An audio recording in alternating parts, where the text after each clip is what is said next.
C'est l'atteinte des enveloppes du cerveau et qui continue dans la moelle puis qui se distribue dans les nerfs. Et cette atteinte, elle peut être soit d'origine virale, soit d'origine bactérienne, parasitaire, ou alors il peut y avoir des atteintes qui peuvent être traumatiques et créer ce qu'on appelle une hémorragie méningée. Selon vous, quelles erreurs le personnel hospitalier a-t-il commises dans le cas de Diego?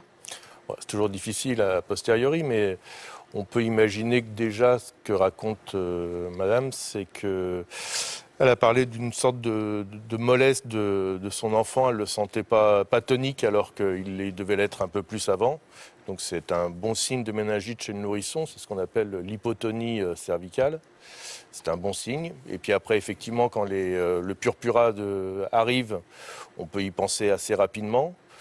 Voilà des éléments en tous les cas qu'elle nous raconte et qui devraient a priori nous faire penser à une méningite. Forte fièvre?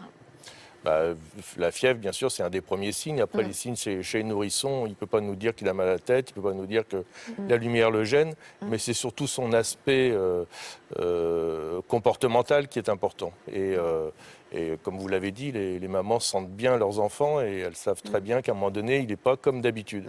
Et même son petit rhume, ce n'est pas un petit rhume. D'autant plus que vous avez déjà eu un enfant et que vous avez déjà vécu un rhume sûrement chez le premier, quoi.